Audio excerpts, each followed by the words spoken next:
Welcome to the King Talk podcast, where we're all about truth, community, and discussing the things you care about because we care about you. As always, I'm your host, Adam Coleman. So we switching it up on y'all today, man. We're doing something a little bit different. This is a portion of the podcast that we call the King Talks Table Talk. And so I just want to introduce a couple folks that we got here with me that's going to be chopping up some interesting topics, man. So first off, we have Chris Broussard, who's the founder and president of the King Movement. How you doing there, brother? I'm great, man. It's great to be on with you. Cool. And we also have my man, Cliff Means, who's the vice president of the New York chapter of the King Movement. He also writes for the King Movement website. So good to have him on. How you doing there, man? Hey, man, I can't tell it. You know what I'm saying? I can't tell it. That's what the old folks say. You better be able to tell it if you're on this podcast. Yeah, I know. Right. We putting it on you first here, man. We want to hear a lot out of you. So, Detroit sayings. Is that one of them old Detroit sayings? Yeah, he a brother from Detroit, Motown. So, okay. Cool. So check it out, y'all. So, we had Dr. Boyce Watkins on the King Talk podcast here recently. And, he said a lot of powerful things and just things that we want to kind of chop it up about. So just kind of want to get you guys' thoughts and reactions. And we're just going to go, just kind of let it be a free-for-all, man. We're going to have a good time with it. First of all, he talked about victimization.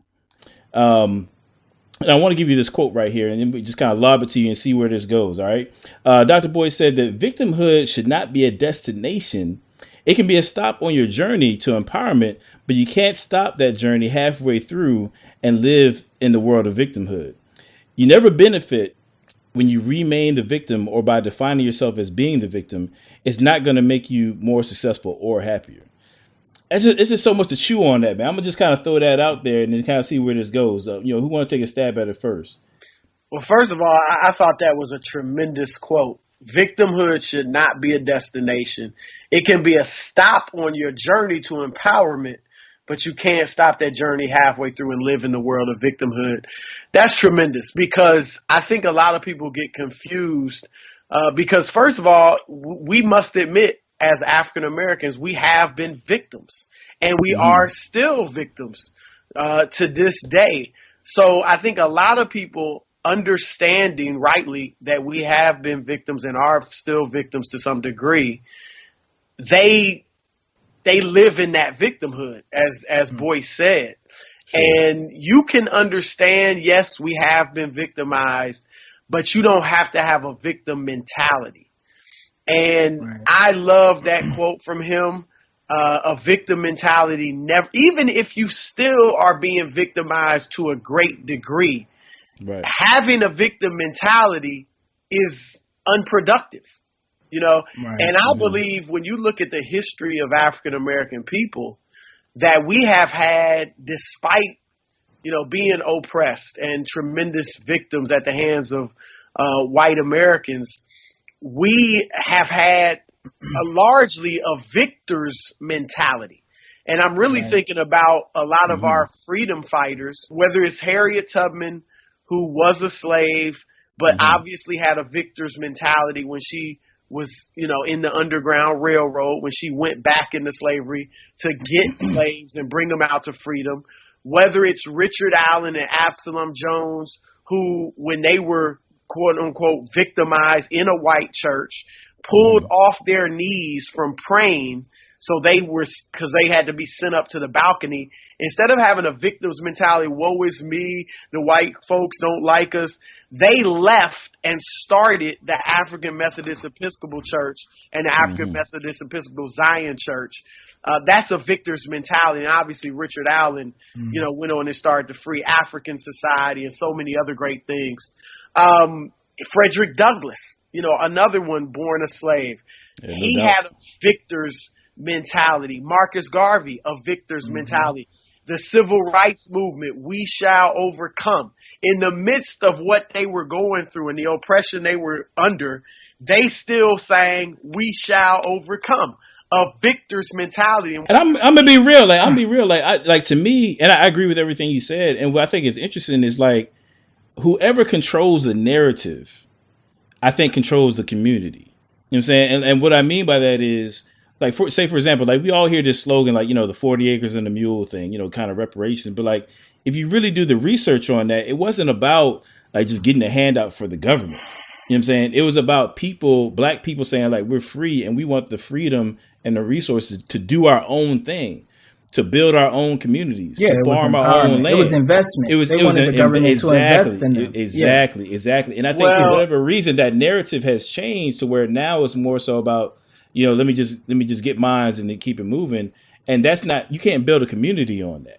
I'm saying you can't build a community on handouts. And I think even like the 40 acres and a mule, virtually everyone else in this society outside of black people has gotten handouts. Exactly. I mean, we remember just recently, we remember when the banks got bailed out. That was a handout. That was a literal handout. Right. Yeah, literal handout. And then, I mean, they gave huge acres of land to whites to move them west. The Homestead Act in the 1800s, that to move west, they literally gave millions of acres of land to white people. That's a handout. And they let them, and then that's not to mention how the New Deal, the Federal Housing Administration, and from the 30s to the 60s, basically, gave all these housing loans and grants to white Americans that they forbade to give to blacks. I think only 1% of the handouts went to blacks. And that's how they started the white middle class. Sure. And so it's not, I mean, everyone in this country outside of African Americans has gotten handouts. Even when we were supposed to get something that was supposed to kind of answer the wrongs we had in the past, which was affirmative action. Right. I do think was a good thing, especially the way it was originally presented. But at the end of the day, white women benefited from affirmative action more than black people. And in most cases, that white woman was married to what? A white man. So affirmative action is something that initially was going to be set for black people to address or redress the wrongs of the past, ended up benefiting the white family. But see, let me push back on that, though. I'm going to push back on that. Because at the end of the day, and this is one thing I disagree with Boyce on, because he brought up how, I guess you have, white churches, I guess there's, putting, pressure on them. Pressure might not be the right word, but I guess maybe influence in terms of reparations. I mean, like, let's be real. He was saying that some of the black pastors who were going to be at his all-black national convention were working with white churches and discussing reparations. Right. Now, my thing is this, though. Let's be real. I mean, we talk about victim mentality, right? If every black person in America today got a check, trust and believe, I don't care if it's 5 G's, 10 or whatever, trust and believe we're going to be broke within about another 2 months. That's what it is. But Adam, because people are going to do with the money what they're doing right now. They're going to do whatever. If you get some money, you're going to do what you're doing now. Adam, so like, would that even help? That's a simplification of reparations. Yeah, it is. You're assuming that reparations in the way Boyce meant giving people a handout or a check. That goes back to what you said about 40 acres and a mule. It was investment into the community. Even if you look at how much we flourished during Reconstruction before they turned that back. So I mean, we've shown that we're able to flourish when the government decides to invest in us, not give us a handout, but actually invest in us. And I think when you talked about the narrative, I think part of the issue that we have to break down is that when we do talk about accountability, or that when we do talk about shaking ourselves away from a victimization mentality, that somehow, we're aligning ourselves with white conservatives, who aim to oppress black people. There's like a censorship around empowerment language, even politically, because we associate it with the Republican Party, who in many cases doesn't necessarily believe in black folks. And there is a lot of cold language around that. But I think we have to recognize and be able to separate the two and say, no, we can't disarm ourselves by, just trying to oppose white Republicans, so to speak. I think No, we need to. Of course. Yeah, of course. Because Yeah. many of the great freedom fighters of our people have used the same self-help language. Booker Right. T, whether it was Booker T. Washington, Marcus Garvey, Malcolm X, Louis Farrakhan, Elijah Muhammad, they all have talked about let's do for ourselves. Absolutely. And conservatives and Republicans and sometimes have tried to capitalize on their language and say, see, they're saying the same thing. But you're right. We can't worry about whether or not it sounds conservative or liberal or whatever. The fact is we do need to do for ourselves and not have a victim's mentality. Getting back, Adam, to what you were saying, yeah, I agree. I mean, if you just gave every black person $20,000, many of us would go out and spend it on a new car, on, clothes or whatever it might be. And I think that goes for a lot of people in this country, regardless of race, would do the same thing, especially impoverished people. Right. But I think reparations, if it ever were given, could be better used in the forms of a real investment into the education of African Americans, like a real investment into bettering the school system, trying to make the schools that they attend equal to the schools out in the suburbs or some of the better private schools that white students get to attend by and large. It could be strengthening the HBCUs, or right. it could be, another, I think affirmative action still, like really making affirmative action what it was meant to be, which was for black people. It wasn't for everyone else. And you could even still say for racial minorities, but it wasn't for white women, which, like I said, usually goes to benefit the white family. So I think there are a lot of different structural, because we're really talking about institutional racism is what we need to overcome. And so I think the form of reparations would be better suited in an institutionalized form rather than just giving or business education, which is what's been taken from us, is a business education. I mean, and Adam brought it up on the podcast, but most other minorities have some kind of culture of entrepreneurialism established, whether it's Asians, laundromats, simple business, small business, and that's the kind of black people. And the education system, as most people know, it only trains you to work for somebody. You're not taught how to run business. And I think just teaching black people how to be better students or how to be exceptionally black in the system is not going to get us really where we need to go. I think there needs to be both, a combination of business training us on technology, because that is a culture that we've just not been able to establish because of the oppression that we've experienced. Well, I'm glad you brought up that word culture, because that's really where I was trying to get around to. I mean, obviously, facetiously, I bring up, just kind of cutting people a check. But my point was that if you have, I agree with Chris, in that if reparations is to occur, it has to be institutional. But then again, to your point, Cliff, there's this cultural piece to it too. You see what I'm saying? Like, whatever the system does, I'm saying, like, if, let's say, for example, we were to have a more effective affirmative action program, education, and so on and so forth. I mean, the reality is there has to be some sort of, I can't find a better way to put it, but there has to be some sort of cultural form to go to parallel that.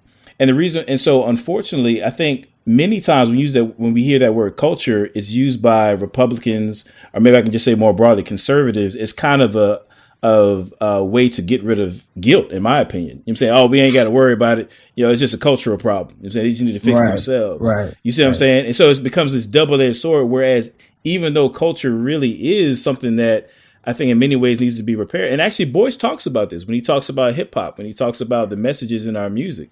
He talks about that cultural reform. I think many times by conservatives, it's used against us. And then, but on the flip side of that, it's a very real thing that we have to grapple with. Yeah. Well, I think you're right. I mean, Boyce was critical to a large degree of black culture. And he was saying that's kind of a big obstacle that we have.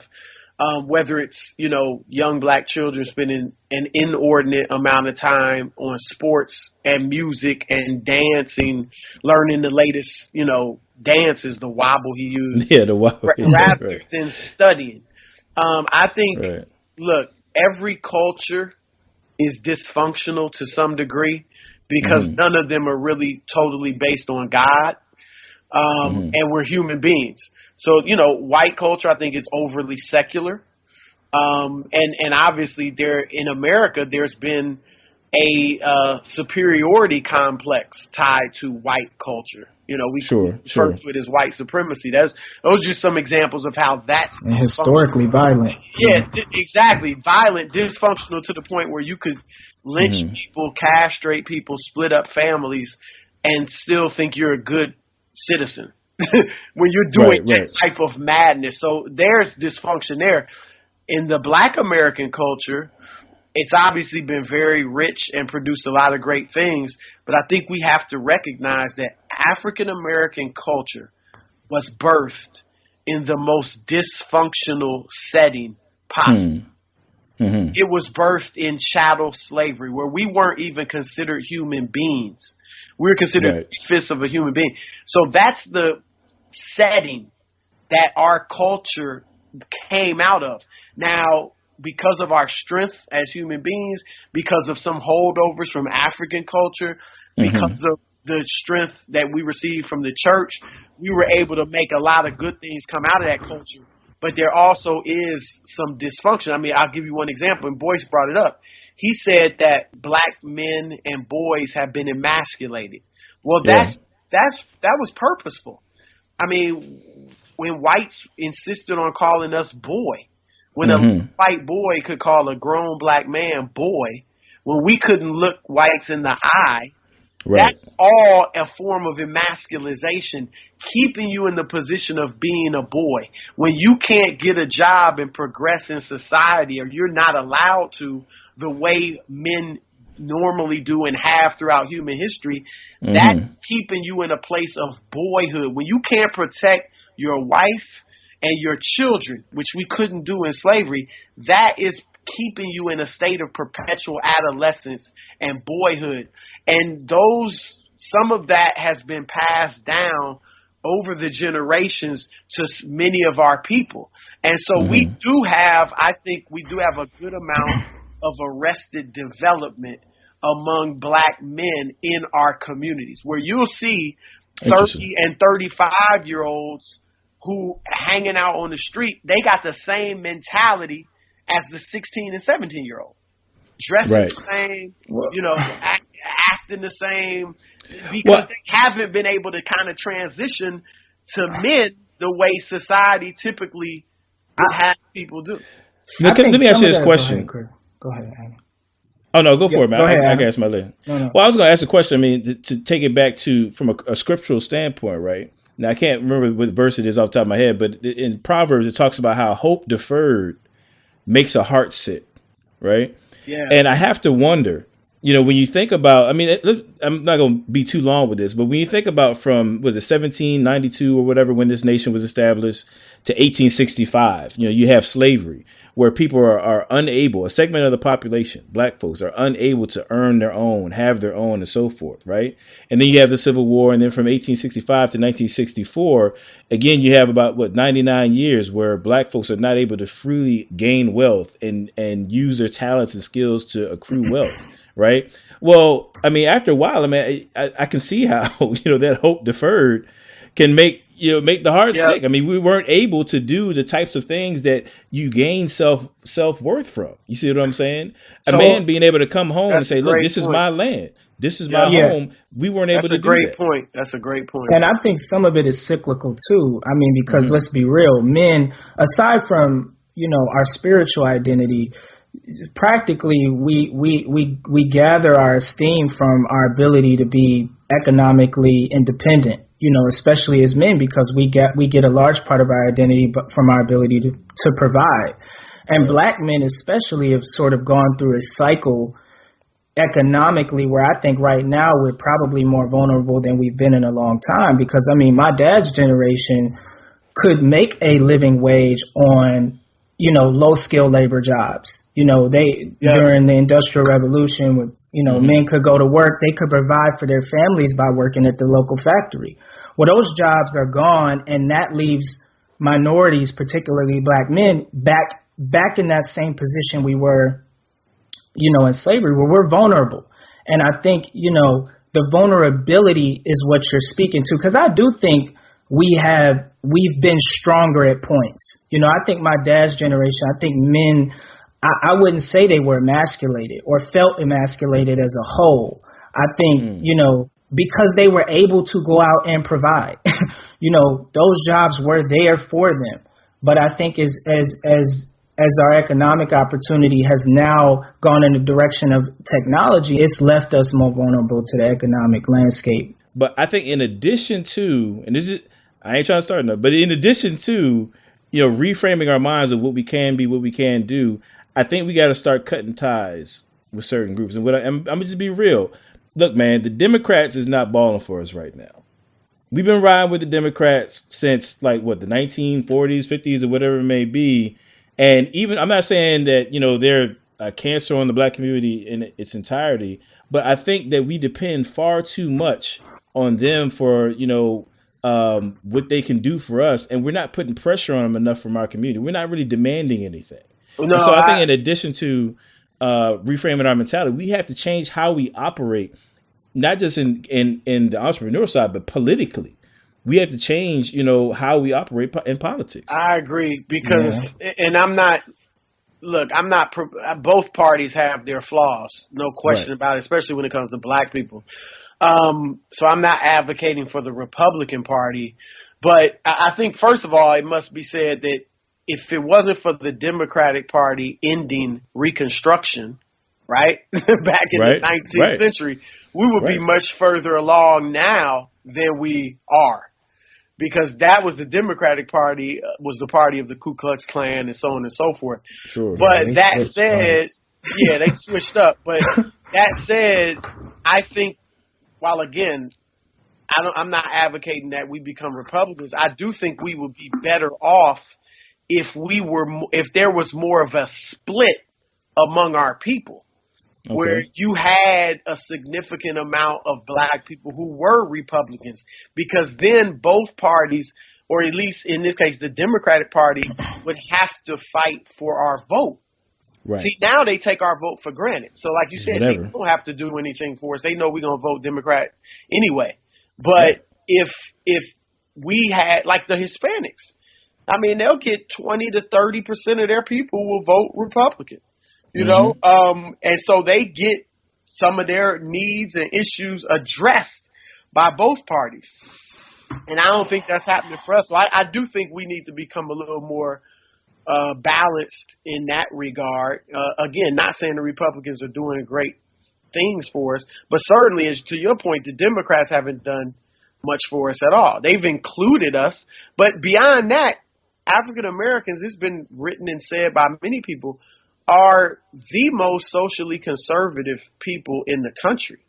True. And yet we're locked in with a party that is completely, socially speaking, away from a lot of the things that all of us hear and believe when we go to our churches or when we go to our mosque or when we go to our temples or wherever it may be, whether you're a black Hebrew or Muslim or a Christian, you are not hearing the types of social liberalism and being taught that the Democrat Party promotes.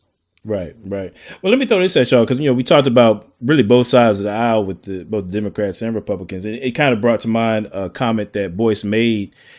He spoke about black folks really withdrawing from what he referred to as the white supremacist system. And he kind of just used that general term. Let me throw that at y'all because I think that's along the lines of what we're talking about here. What are you guys' thoughts about just in general withdrawing from the white supremacist system? You want to go ahead, Chris? You want to go first? Jump in. I will. Yeah, that was. I mean, look. Go ahead, Chris. I don't think. First of all, I don't think that's realistic.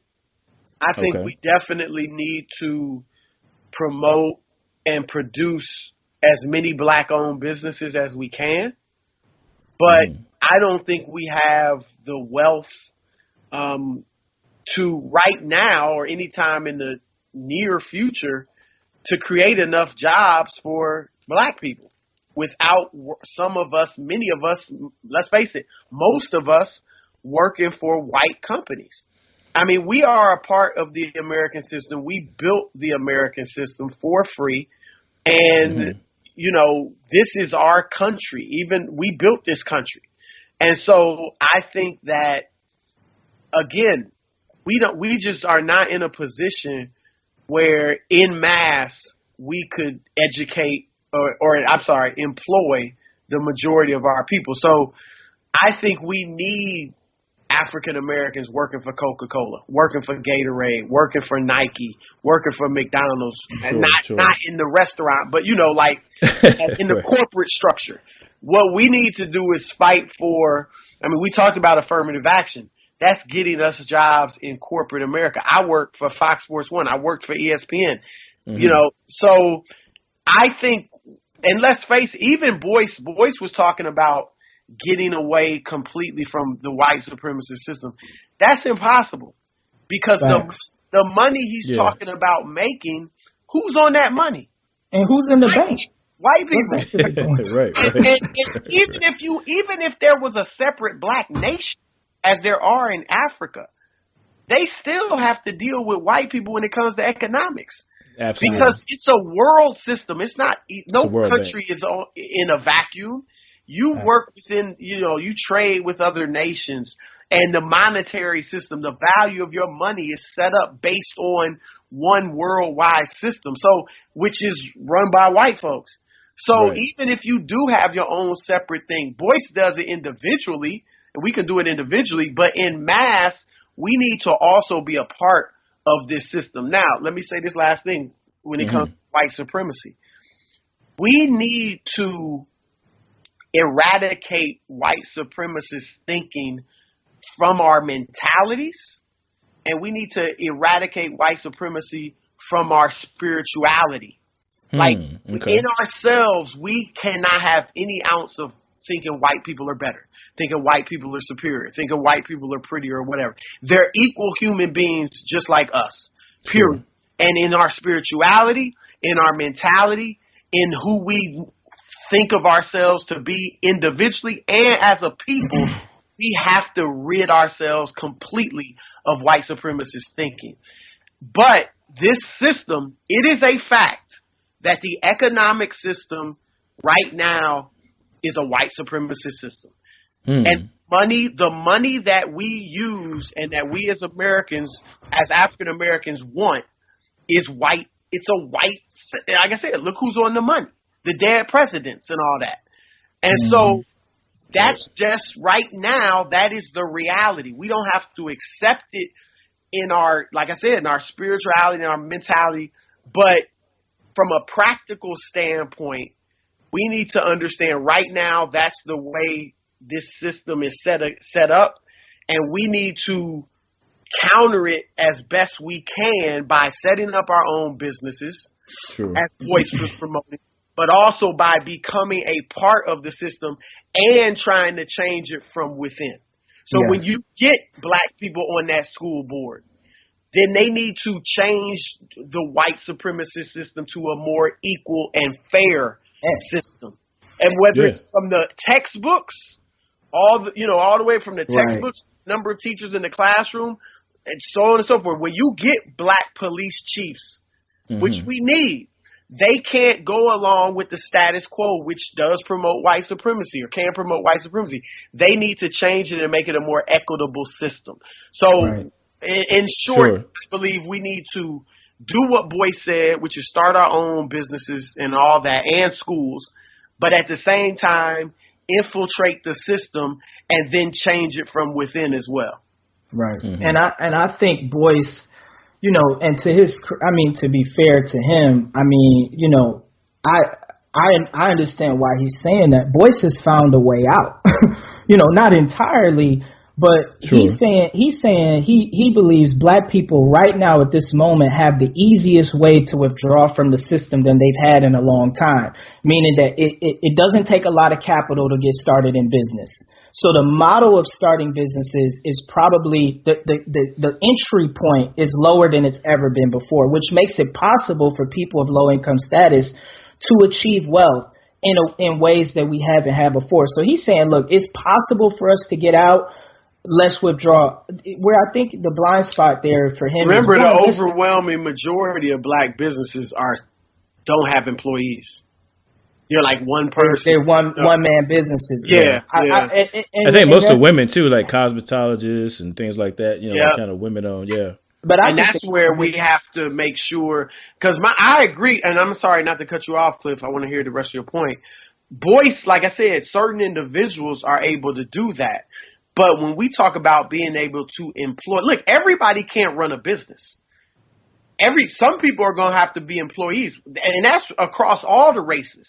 Yeah, facts. Yeah. Most white people don't run businesses; they work for somebody, you know. Yeah, and so everybody. No, I agree. Yeah. But I'm just saying, you know.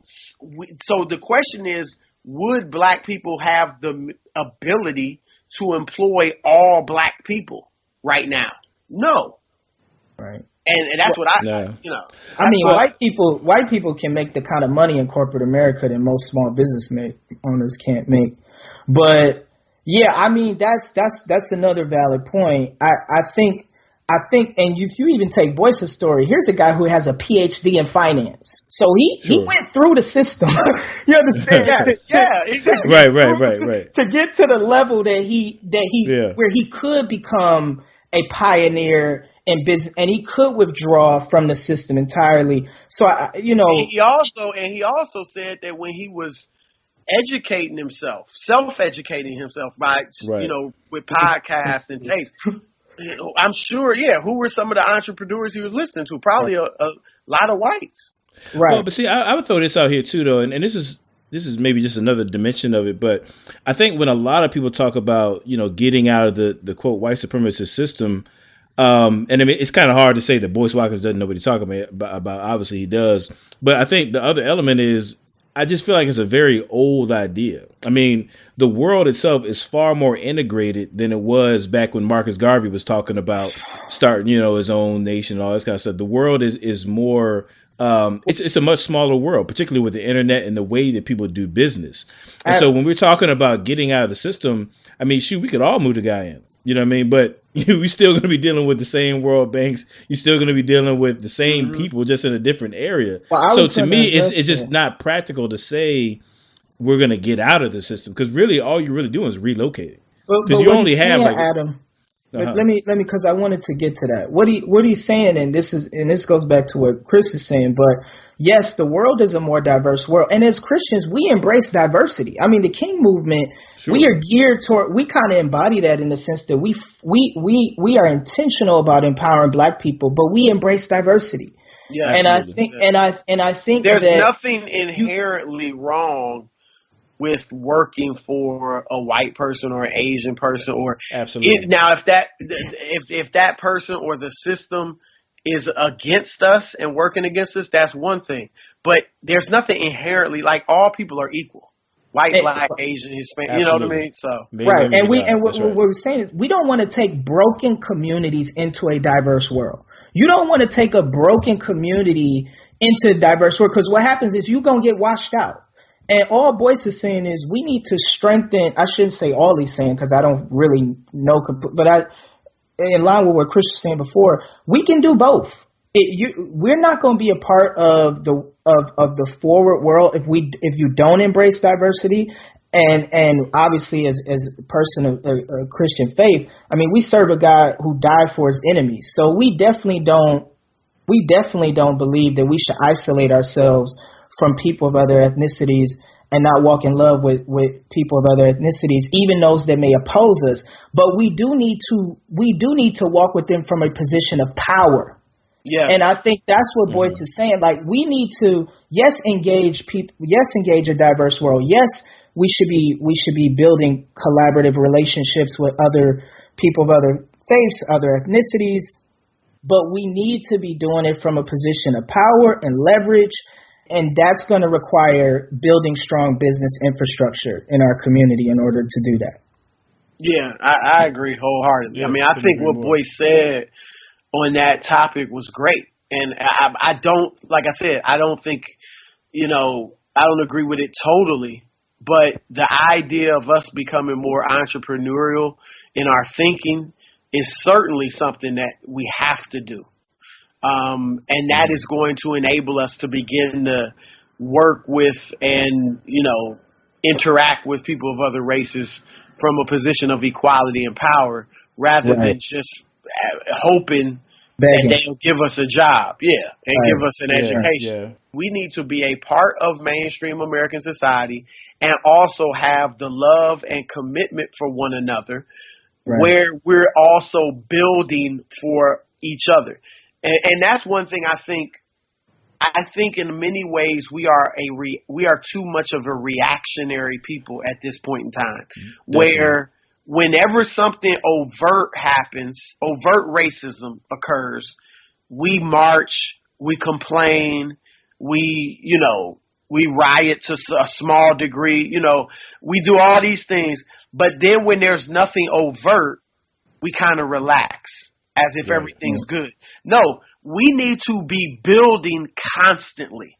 Those of us who are within the system, and we have good educations and we do make a good amount of money and we have some degree of power and prestige within our corporations or companies or whatever, we need to be constantly giving back and pulling other blacks alongside of us. And we cannot afford to have the typical American mentality, which is me. I. That may benefit white people because the system is set up for their success. But with us, we have to work and think as a community. And that's been the case since we've been here in this American, But going back to what you said, I think my point is, people, go ahead, Adam. Go ahead. But I was going to make the point. I think, in my opinion, and this is why I think people like Boyce Watkins are so crucial, is that the business sector and our lack of engaging in the business sector, I say within the last 20 to 30 years, I think has really been. But let me backtrack for a second. When you look at the civil rights movement, right? When you're sitting around, you see, colored signs for a water fountain, or, people are getting crosses burned in the yard, lynched and that kind of thing. It's easy. That's an easily identifiable foe. Right.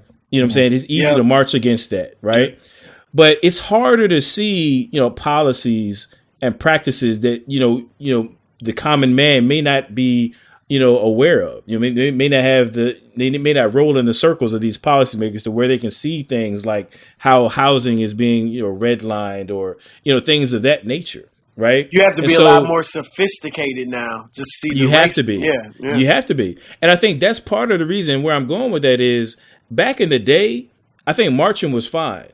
Because, you can really tap into the sentiment of people who were on the fence, like the very people that Martin Luther King was writing to with a letter from Birmingham jail, getting those people on the fence or who were kind of ambivalent about whether or not to support him.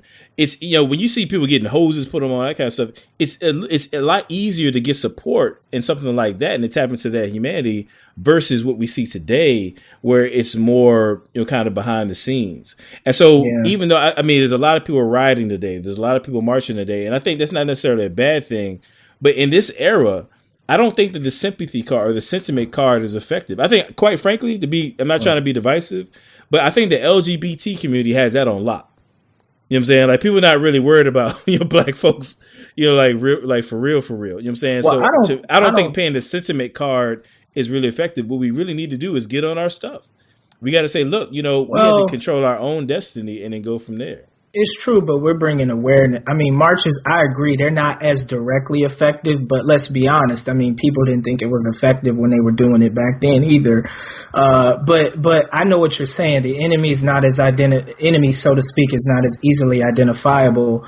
But I think the awareness, it's more about bringing awareness. And I think the awareness that the marches produce, because they are so visible and they do cause such a scene, so to speak. I think it brings about a lot of thinkers and people around the table that wouldn't otherwise be at the table. So, yeah, but I definitely hear what you're saying. That can't be the end all. That's the first step. And that's the problem. It creates awareness, but then there has to be a lot of action after that.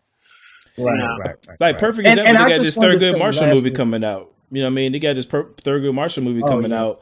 And I think it's a perfect example because on the one hand, while you had people in the streets marching, you also had professionals like Thurgood Marshall who were in his lane, you know, moving the conversation, you know, in his case through the law and things like that. I mean, that's taking it a step beyond protest. Now you're talking about change of policy, change of laws, and so forth. I think that's what we need in addition to, you know, much respect to Colin Kaepernick, much respect to the guys like that. And now what we need is for people to rally behind what he's trying to do from a professional standpoint and, you know, amongst the policymakers to make those things a reality that he's, you know, bringing to the table. Well, that's one thing Boyce brought up is that we need, like, some of our more prominent athletes and entertainers to link up with black, and to be honest, not necessarily just black, because some of them have access to, you know, some of the top entrepreneurs and entrepreneurial minds in the world, black or white. But link up with some of them and figure out ways to use their wealth and their influence to positively impact the African American community economically and educationally. Like, our athletes and entertainers, to a slightly lesser degree, I'd say, they're the most beloved black people on the planet. Sure. And they it's not even just about them using their wealth, but using their connections to some of the top corporations in the country. Nike, like I said, McDonald's, Coca-Cola, all these companies that want to endorse them, use that as leverage to not only get yours individually, because I'm not against them at all getting theirs individually, but use that to bring some type of benefit to the community as well. You know, like, you want me to endorse your product, what percentage of your management is African American? Sure. 5%. Well, we're 13% of the population. Let's get it up to 13%. Oh, you saying you can't find qualified black? Let's start a management trainee program. You know what I mean? Like, socially conscious. Hey, yo, matter of fact, hey, Chris, I got the perfect solution for that, man. All athletes right now need to rip up their contracts and go with Big Baller Brand, dog. That's all. It's 100% black owned. You already know. That's the man right there. Hey, I got my BBB shirt on. Minority ownership. There you go. Hey, that'll solve it all right there. LeVar, man. I love what he's doing. More power to him. I definitely hope he's successful. Sure. But I'm not going to tell LeBron James to rip up $1 billion contract. that billion. It's for the people, though. But look, we do need black billionaires, right? We do. And LeBron is investing. He's definitely investing back in the exactly. So that goes back to our point of doing it for ourselves, like LeVar is, but also there's value into being a part of this system. Because then, if you're in that position, I mean, Michael Jordan was able to become a business owner. You know, I mean, he owns the Charlotte, Hornets. Sure. Through working through the system, not so much for the Chicago Bulls, but with Nike. Yeah. You know, and then Jordan Brand. So Magic Johnson. Magic Johnson, is obviously a successful entrepreneur. And now, has some ownership in the Dodgers. I mean, right. And last thing I wanted to throw in on this topic was just coming back to what Chris said about, improving the system. Let's just be real. I mean, Chris, you are where you are. Many of us are where we are. All three of us have benefited in some way, from this system. And many people have fought to improve the system and make it better for black people. Let's not sit up here and ignore the fact the system has been improved. Now, it's not for us, but it has been improved because many people have not given up on the system. And you can make progress through the system. Now, the system is still in a place where it only really awards black exceptionalism. That is still kind of where it's geared. You take Obama, who was exceptional at everything he did, achieved in the highest Harvard, Chicago University. I mean, he was exceptional. And then you take Donald Trump, who's not been exceptional at much, And could you imagine a black man talking the way he did? George Bush getting all C's at Yale. Could a black man get all C's and become president? No. I mean, so the culture is not favorable toward your average black man. But it has been improved to the point where they will award black exceptionalism, which it did not always do. So in that sense, in the purest form of the American dream, black people can achieve now. That's an interesting point, because I think one of my pet peeves is when, and I'm just going to say it, you have successful black people in whatever their field may be. And then, and actually, it's not just successful black people, but when people say, "Oh, well, so and so made it, how come you can't do it?" Right? Oh, yeah.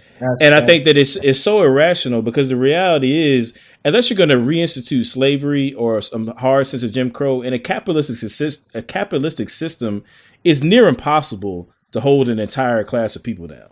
I'm saying if you're going to have a free market, right? Right. And so, obviously, you're going to have some people who are going to, quote unquote, make it out. And depending on what your skill set is, you might have a skill set that makes it more easy for you to do that than for somebody who maybe they can't jump as high, or maybe they're not a Ben Carson. Maybe they don't have that, aptitude for, being a surgeon. They're just a regular average Joe. In the world. Right, the best surgeon in the world. Like, everybody's not going to be a Ben Carson. I'm sorry. Like I can work my, as hard as possible. I'm not going to, I'm not a brain surgeon. I can tell you that, And so I think that the system and the types of positions that are in the market, that make people employable, there's not enough room in those spaces for, the type of skill sets that you might find amongst the black community. Some people, not everybody's going to be able to make it out in that sense, but you are going to have your exceptional ones. And I think, many people will use that to say, "Oh, well, it's a weapon." Yeah. Right. And that's totally irrational in my opinion. Yeah. I think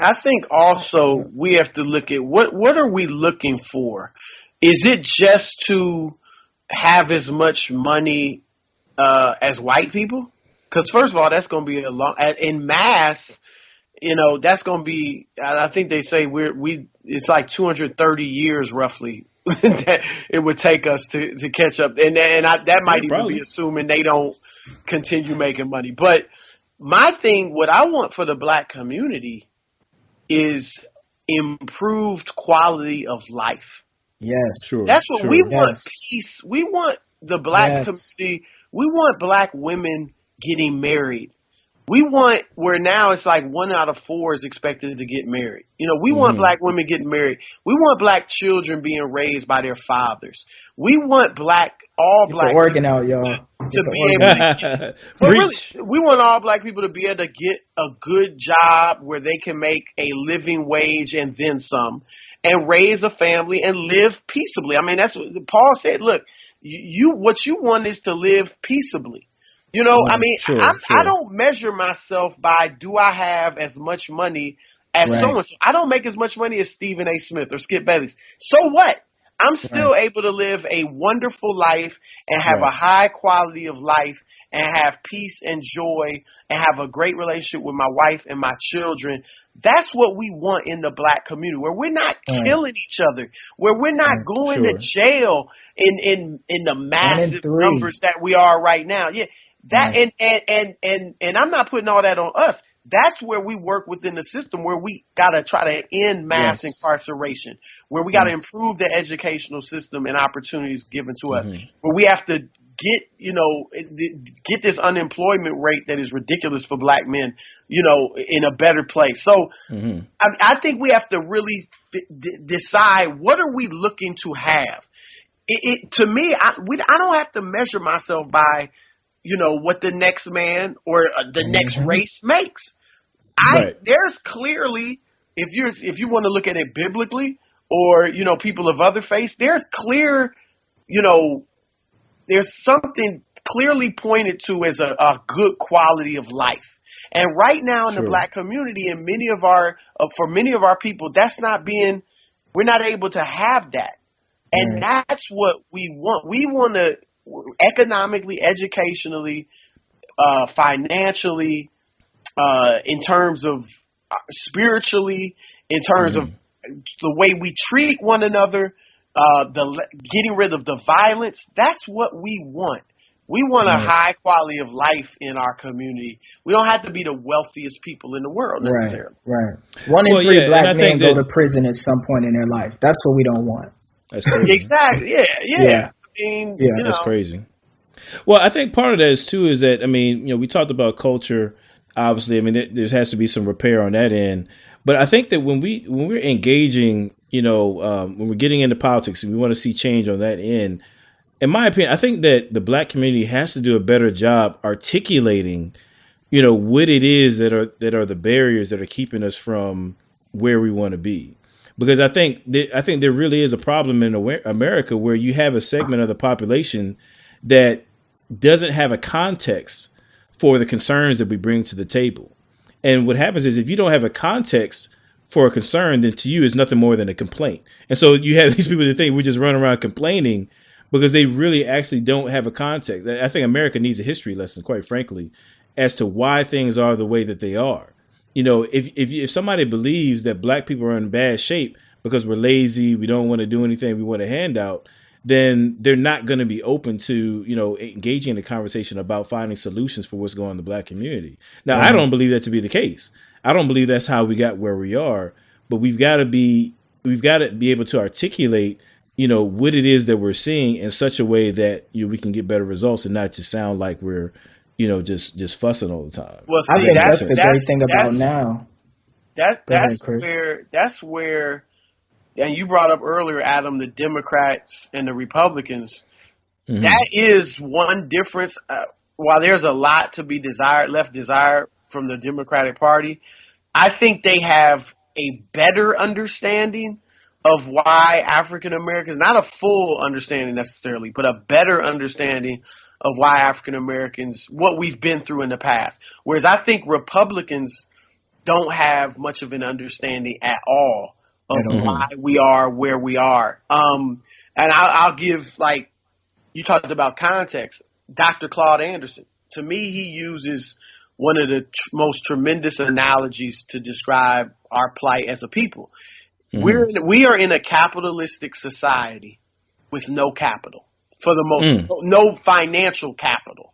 Mm-hmm. We have capital as far as our human ability, our athleticism, our brain power, our time, things like that. That is capital, human capital. But we don't have financial capital and things like that. So he says it's like us playing a game of Monopoly. If the three of us played Monopoly, and for the first 3 hours, I'm the only one that's allowed to get my $200 when I pass go and buy up property. You two just going around the board, but you're not allowed to get $200 when you pass go, nor are you allowed to buy any property. And then after 3 hours, when I say, you know what, y'all can get $200 now when you pass go. And then an hour later, I say, you know what, you can even buy property. But by that time, I'm so far ahead of you. Mm-hmm. And every time you get your $200, you giving it to me because I own all the property and I got hotels on it and so on and so forth. That is context. So I think a lot of white Republicans and some whites in general, they just look at it like, well, hey, you're able to get $200 just like us when you pass go, and you're free to buy up property now. What's the problem? Why are you so far behind? Why don't you have any money? Without recognizing that, for 3 hours, you were the only one allowed to buy property. And I was actually having the conversation. Which is how you get capital. I was having a conversation with some good white friends recently about this. And I was telling them that, and they opened their eyes to context. Yes. And a lot of Republicans, in fact, a lot of conservative blacks too, they just look at it and say, it's a clean slate right now. Let's just treat everybody the same and be colorblind and so on and so forth. That is not looking at the first 3 hours of the Monopoly game. When I was able to build up this huge 300-meter lead in a 400-meter race. And where wealth was actually accumulated. Exactly. Yeah. And that is Adam, you said it. Like, I went to visit the National Museum of African American History and Culture in D.C. Okay. It took me 2 days to get through the bottom, which was slavery, segregation, Jim Crow segregation, and then the civil rights movement, or the Right. Sixth Liberation Movement. I believe every American, particularly black and white, for the most, because we're the two really, that have defined this country for the most part. Black and white Americans in particular need to go to that museum. Sure. Especially white ones, because it would give you, it drove home the point, which we knew anyway, but it drove home the point that this nation's wealth, what enabled America to become a superpower, the superpower, was slavery. It was us in the cotton fields. It was us in the sugar fields, rice, tobacco, all of that was built on the back of black people. It was roughly 300 years of free labor. Give Nigeria, give Ghana 300 years of free labor and see if they don't become a superpower. Sure. Right. It would definitely become a super. And it wasn't just America. You understand that. Exactly. Right. And when you understand that, then you won't look at black people and say, oh, they just lazy. They just ain't going to school. They just need to pull their pants up, all that. Right. No, you would understand why we're in the condition that we're in right now. And then you would be more apt or more open to improving it. So, and I'm gonna speak to that too, because just real quick, like my dad, he used to always tell this story. Back in the 70s, he got a federal job. He was working for the Federal Maritime, whatever that is, but got a federal job. And his first day at the job, he hits the elevator button, and a janitor comes up to him. It was a black man. The janitor walks up to him and asks him, "Are you lost? You going to the wrong place?" And he's like, "No, I work on the second. I work, second or fifth floor, or whatever it was." And the janitor says to him, is just like shocked, like, "Yo, we've never had a black man work beyond the first floor." Because all the janitors, that's where their stations were at. You know what I'm saying? And so this is in the mid 70s, right? This is in the mid 70s. So we're not when we're talking about a context for how African Americans have been held back from this country, we're not talking about distant history.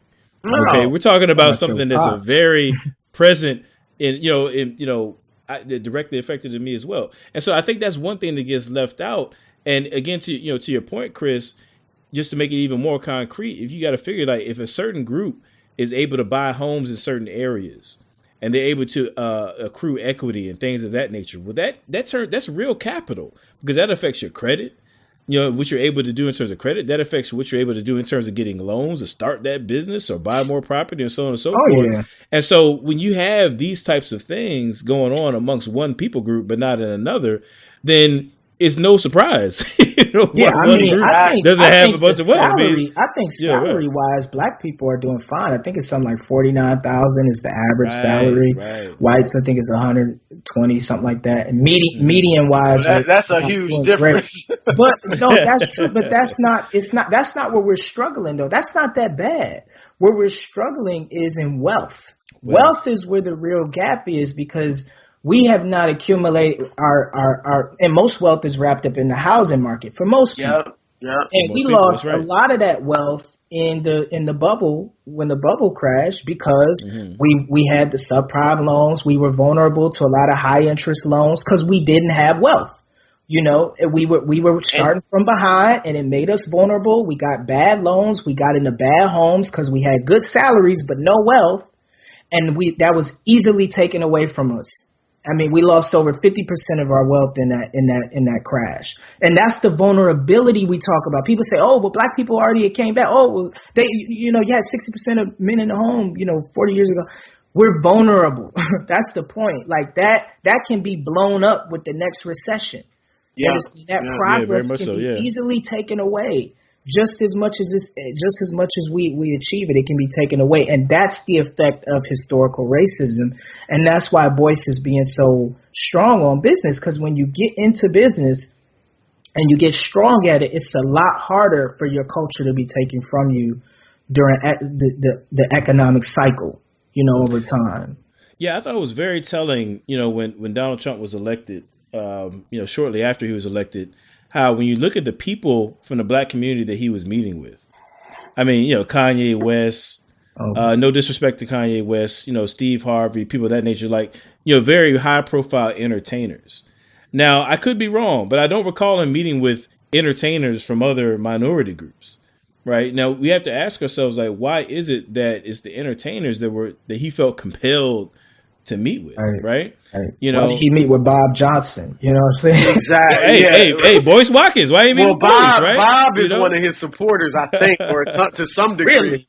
Oh. Well, he is. I don't know if he voted for Trump, obviously, but he has said he doesn't think he's a racist. So I don't know if that's calling him a supporter, maybe too strong or not. But I do agree. I mean, there were celebrities that went to the White House with Obama, Leonardo DiCaprio and Angela Jolie and things like that.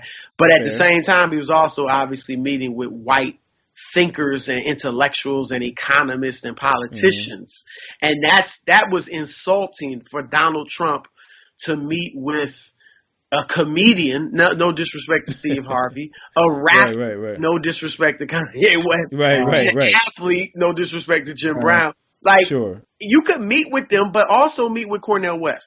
Also meet with some of the black entrepreneurs and black lawyers and black thinkers and intellectuals and things like that. So maybe a lot of them wouldn't meet with him. That's a part of it too. Possible. But I do think that's a problem when our athletes and entertainers are the ones that people are going to quote unquote represent the black community. And now I said you don't want to equal a black equal. Boyce said it too. Our athletes, we need them and entertainers to really be a part of our liberation movement.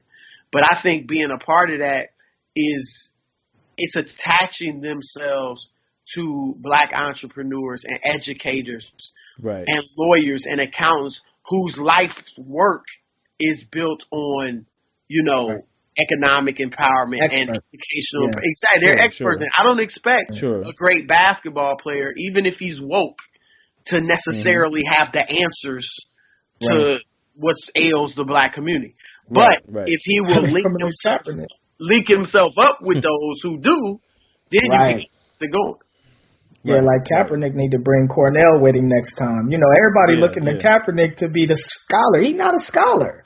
No, he's sharing what he believes. He's saying something he believes, but he's not a scholar.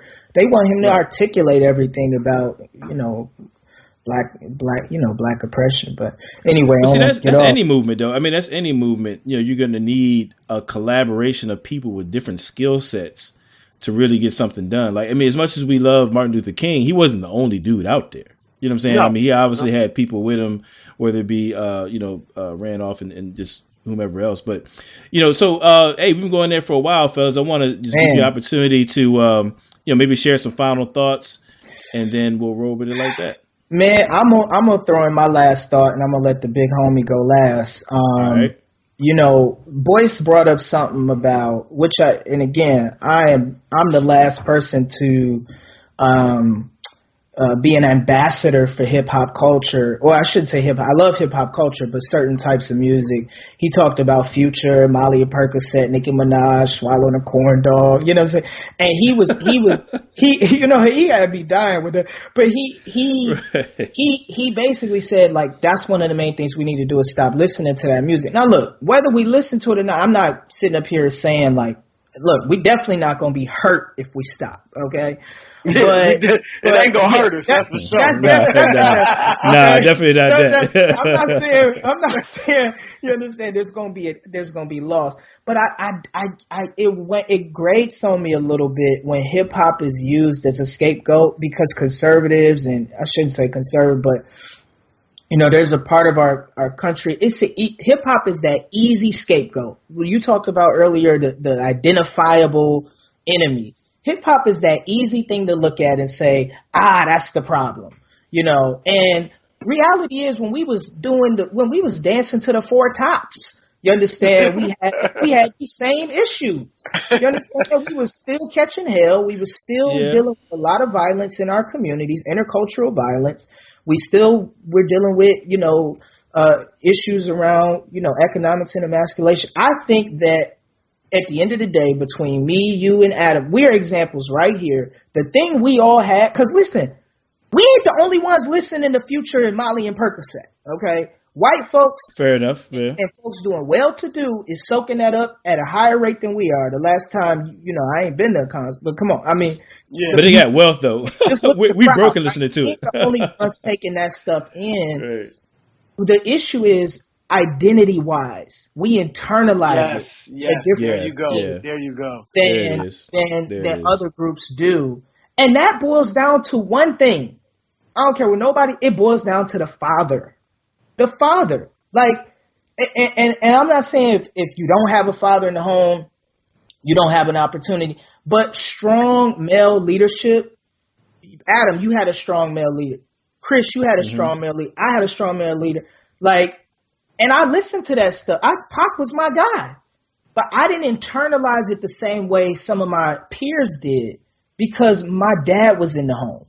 And my dad gave me an identity and a sense of identity that I wasn't vulnerable like others may be vulnerable to losing that identity from the music. And so if anything, I would say there needs to be more context put, not that we celebrate or uplift it or say, hey, this is helping black folks.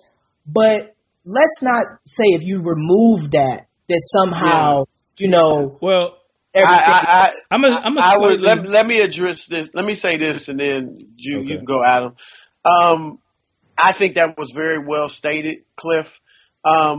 I think that you're right. A lot of people look at hip hop as the problem, in the black community. Whereas hip hop, the negative hip hop we're talking about, it's really a symptom of the problem. Okay. Now, the problems, to your point, when we were listening to the Four Tops and all that, we still had the same problems, in the 70s and all that stuff, in the 60s. So, but hip hop is just a symptom of the problem. It is not the cause of the problem. However, it is a symptom that exacerbates the problem. Okay. It can make it worse. It's like if a woman, gets beat down by a man and she's messed up because of it. The man beating her down is the problem. Now, going forward, she could have symptoms from that beat down that actually make her condition worse. You see what I'm saying? But don't confuse those symptoms with the cause. The cause was that this dude beat her down. And that's where hip-hop, I think, is a symptom that does negatively impact us to some degree. Not maybe to the degree that a lot of people say, but to some degree. It's unfortunate. And I think it presents, because, look, a lot of people, particularly a lot of white people, they grow up without any real interaction with African Americans, at least on a large level. And so all they may know about us is what they see on television or hear on the radio and things like that. So it presents us in a very negative light. And when you look at something like mass incarceration, it makes it look like, oh yeah, look at what y'all rapping about. Y'all say so when people see a Michael Brown, I'm not trying to justify people having the wrong impression, but they see a Trayvon, a Michael Brown, somebody like that get mistreated and killed the way they did. A lot of non-blacks were like, they justified it. Yeah. In part, some of it's racism, some of it is that we're presenting ourselves in that light on a regular basis to people who don't get to know us, don't get to chill with us, aren't in class with us, and really get to know us all. They really ain't like that. They really cool. They ain't all that violent. But we're presenting when you don't know us, and all you know is what you heard on your blazing hot hip hop and R&B station. then you thinking, man, it's the wild, wild west up in the hood. Well, Chris, it goes back to what you said about right. it exacerbating it, because that's always been the narrative about us. It was the narrative in Birth of a Nation before there ever was a Lil Wayne. The original Birth of a Nation. Yeah, the original. I'm sorry, the original. You got to preface it now. The original Birth of a Nation. So the narrative about us being brutal and violent and savage has always been around. In hip hop, we can say at the very least, okay, certain parts of hip hop affirm those stereotypes, and in that sense, they don't help. But let's not act like they're the cause of those stereotypes. Those were created about us long before these things ever started. It's hard to say when we say causes. Totally.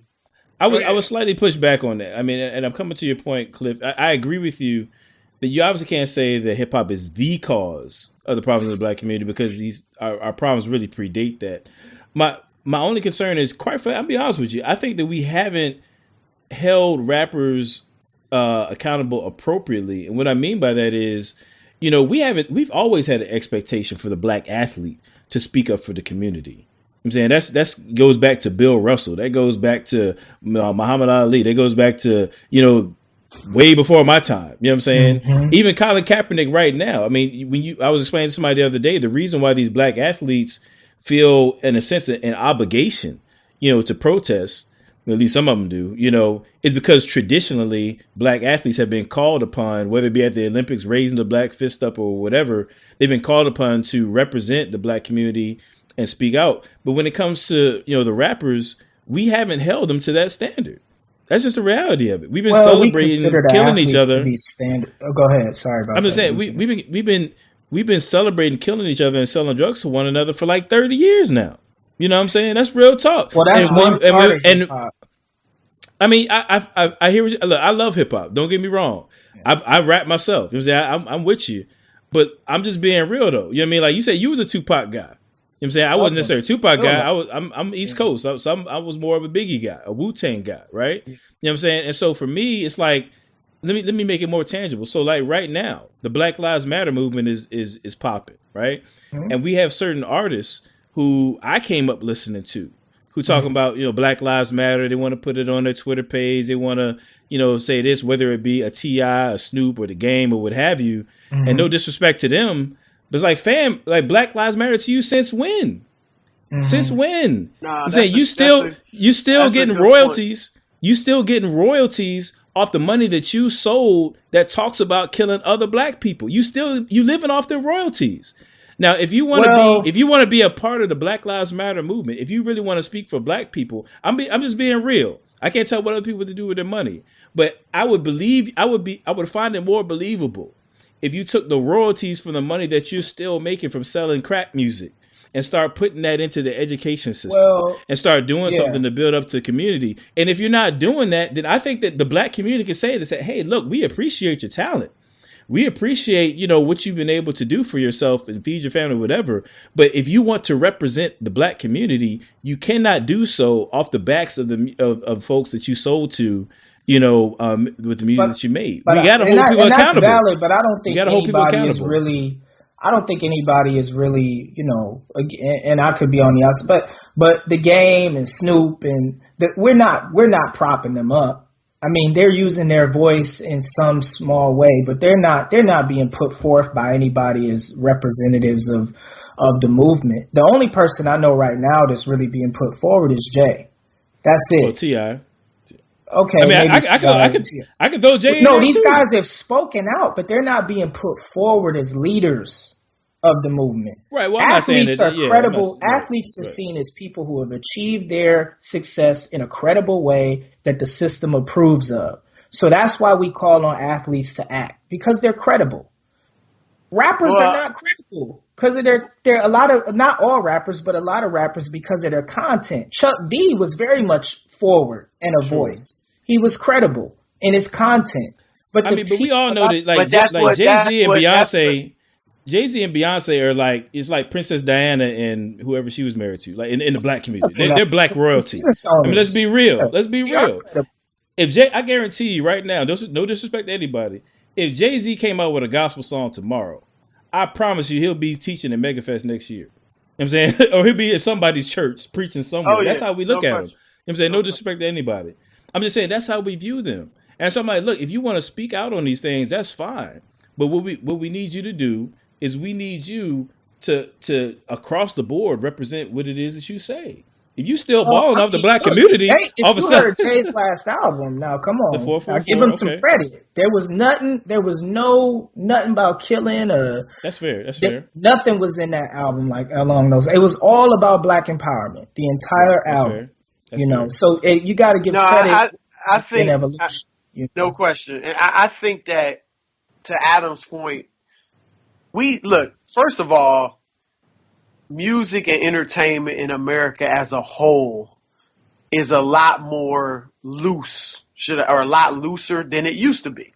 You couldn't. I mean, when LL was rocking in the '80s and Run DMC and Eric B and Rakim and you couldn't say the things you could say now and get away with it. Right. You know Right. what I'm Right. saying? So America as a whole has loosened up in terms of what it allows to be said in terms of entertainment. So that's one thing. But that being said, I do think we'd be better off if this isn't the cause of the problem, but I think if we did we just refuse to support music that glorify negative things like killing other black people, selling drugs to other black people. Right. When Jewish people hear in somebody's song anything that is critical of Jews, they shut it down.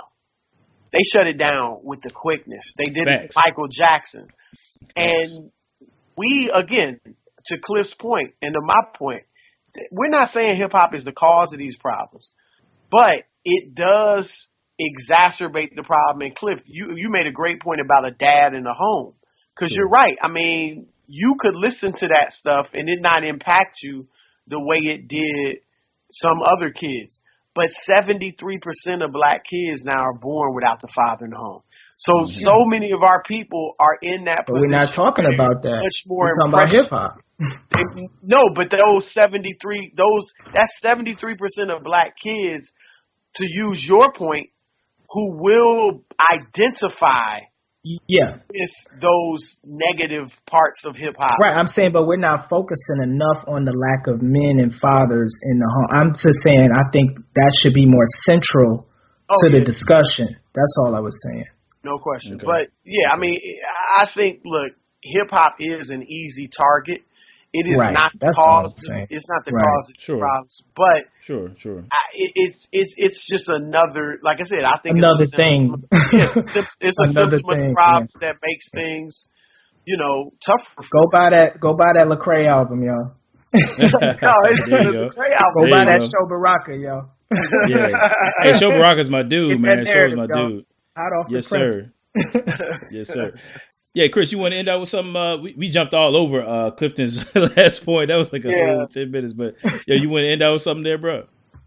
Man, I just would, I guess, end off with saying I thought Boyce's interview was very strong. I think he's a great example of a brother that is committed to black empowerment. I mean, he could have stayed at Syracuse as a financial professor, been on CNN and MSNBC, and made a big name for himself in mainstream America and all of that. But he gave that up to work specifically to dedicate his whole life to empowering black people. And he's also a great example of someone who, he started in special education and said he never got an A until he got to college.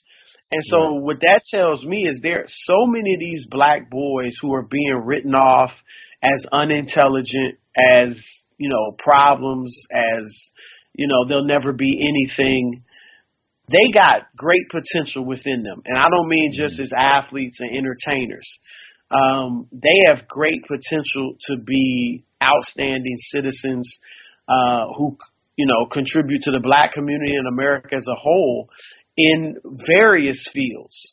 And so one, I would want them to believe in themselves, but I would also say to the teachers and the parents and the adults in their lives, don't ever give up on them. If you can get them to focus on the right thing, then there's no telling what they could do. And Boyce Watkins is an example of that. So, and I think he made great points about we can't have a victim mentality, even though we have been and still are to some degree victims, and that there are parts of our culture that we need to clean up. There's just no question about it, and that's true with every people. But we're more vulnerable because we don't have the economic stability that other groups of people have, and because there has been a war on drugs aimed at us, and so we are more vulnerable. So I do think that we do need to clean up parts of our culture. I think we focus a little too much on sports and entertainment in our culture. We're certainly great in those things, but we also could be just as great in math, just as great in science, just as great in history or whatever it might be. So I do think that was a good point by him as well. And finally, I'd say let's go out and try to start as many black businesses as we can, as he said, but we also have to try to become as big a part of this system as we can as well, so that we can get the masses of our people employed and employed in a way where they can provide for a family. And that's where when we get in the system, we have to fight to change the system and make it more equitable for all people. I heard that, man. I mean, and just, briefly, like, the part about Boyce being in special education really resonated with me because it took me back to when I was in 8th grade. We had what's called the Talented and Gifted program, which is kind of like an accelerated program for, academically. And I'll never forget, man, I was given a letter one day by my teacher saying that I got in. And so I brought it home. I was all excited and all this kind of stuff, told my parents and everything. I was just hyped. And I went to school the next day, and the same teacher came back and said that they had given the letter to the wrong person. There was another Adam. There was a white Adam, and they meant to give it to him, but they gave it to me by accident. And I was just crushed, man. I was just crushed because when I would walk past the Talented and Gifted classes, all I saw in there was white kids and maybe one or two black people. So in my 8th grade mind, I thought that's the way the world was, is that, white folks had the advantages, and in my 8th grade mind, they had money. And for whatever reason, all white kids had braces. I really believe that, what I mean? It's just interesting how the brain works. But fortunately for me, going to Cliff's point, I had a father who instilled in me more than just what my grade point average was. I was more than that. And, obviously coming from a Christian worldview, I'm more than just, my black skin as well, so it just really was a counterbalance to, what I just kind of ingested in that way. And I think it just speaks to the power of having a dad in the home. And, one thing I really appreciate about, Boyce is and just really this conversation, even more so, is just, having the opportunity to talk about how the Christian worldview relates to everyday life.